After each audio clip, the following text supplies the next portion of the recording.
책 읽어주는 쭈목입니다. 헬무트 틸리케의 신과 악마 사이. 오늘은 6장을 함께 읽겠습니다. 성령에 이끌려 광야로. 예수께서 성령에 이끌려 광야로 가셨다. 거기서 밤낮 40일을 금식하시며 고독에 잠기셨다. 모세 이야기에서도 이와 유사한 것을 듣는다. 모세도 밤낮 40일을 하나님과 함께 있으면서 먹지도 마시지도 않았다. 거기서 하나님은 계약의 돌판에 계명을 기록하셨다. 하나님은 완전한 고독 속에서 마치 친구에게 그러듯이 모세와 얼굴을 마주하고 이야기하셨다. 이 고독 속에서 하나님이 무슨 일을 일으키신다. 이것은 하나님이 가까이 계신 시간이다. 하나님의 사람 엘리야도 시험으로 흔들리며 좌절과 공허함에 시달릴 때 하나님이 그의 힘을 북돋워 주셨고 그분이 신비로운 방식으로 제공하신 음식에 힘입어 밤낮 40일을 걸어 하나님의 산에 이르렀다. 주님은 피곤한 영혼, 상처투성이 영혼, 시험으로 온통 흔들리는 영혼에게 찾아오신다. 그런데 그분은 우리의 기대와는 달리 거친 폭풍우나 갑자기 터져나오는 자연의 위력적인 모습으로 나타나지 않으신다. 놀랍게도 그분은 고요하고 부드럽게 불어오는 산들바람의 얼굴로 다가오신다. 예언자가 기대했던 것과는 너무 다른, 완전히 다른 모습이다. 광야의 시험 이야기를 다루기에 앞서 성경의 수많은 인물들 가운데 하필 두 사람을 언급한 것은 나름 의도가 있었다. 이제 예수께서도 그들과 마찬가지로 밤낮 40일의 고요 속으로 들어가신다. 엄청난 만남이 그분을 기다리고 있다. 그러나 그분이 하나님을 마주하기 전, 천사가 다가와 그분을 보살피기 전, 하늘의 기쁨이 그분 머리 위에서 빛을 발하기 전, 그분은 먼저 낯선 존재와 만나 대결해야 한다. 누구도 그 낯선 존재를 이렇게 만난 적은 없었다. 그를 이토록 두렵게 가까이서 이렇게 떨쳐낼 수 없는 생생함으로 만난 이는 예수밖에 없었다.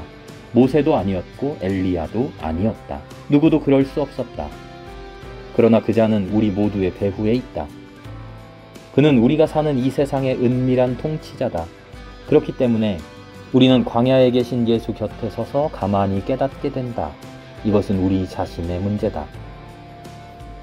시험하는 자가 광야에서 고독 속에 계신 주님을 찾아왔다는 사실은 아주 의미심장하다.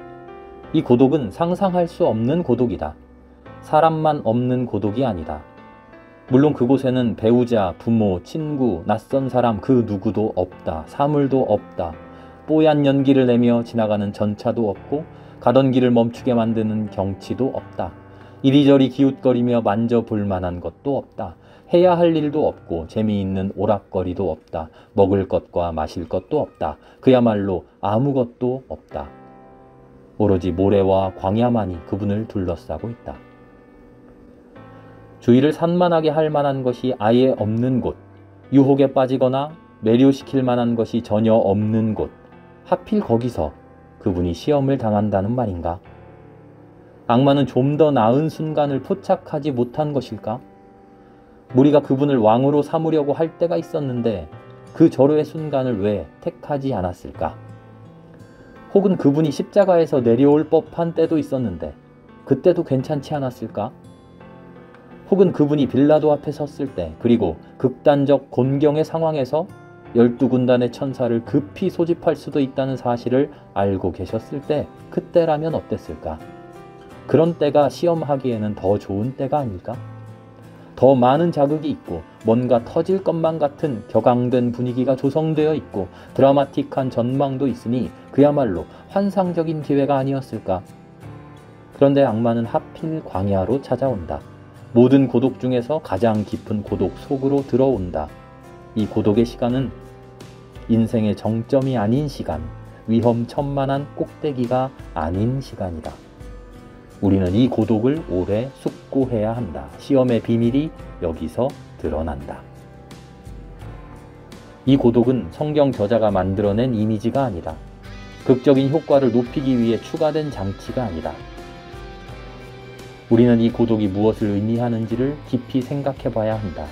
하나님의 영이 어떻게 아무 의미 없이 무슨 일을 하실 수 있겠는가?